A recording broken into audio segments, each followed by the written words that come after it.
The board did bring up a statement in the beginning of the meeting. They also shared a couple of things at the end, which we'll have for you in just a moment. But one thing is clear, there are people in this community that are concerned about the well-being and safety of the students.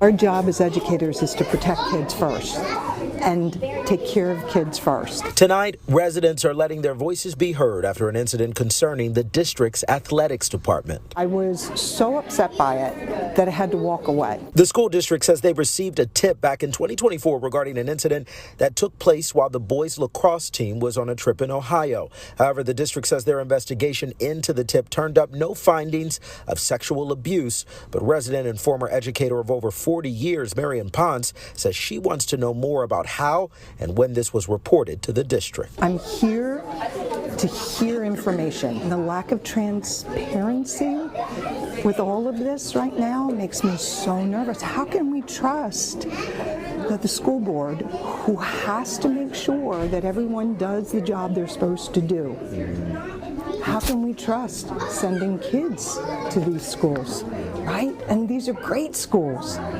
but there's a trust that's broken. And at the beginning of the meeting, the school board issued this statement. The board is committed to swiftly addressing the issues raised. And towards the end, they shared this. This is an opportunity for us as the board to demonstrate to the students and to the community how to thoughtfully lead, how to hold accountable one another where there's been failures, how to offer redemption.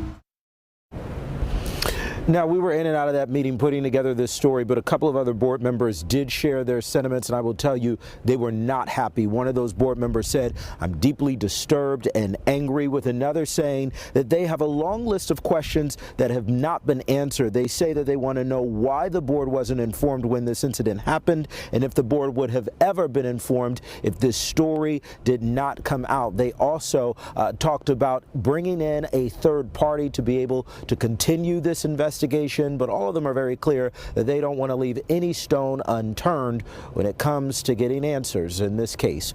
Reporting live here in Manheim Township, Michael Fuller, WGAL News 8.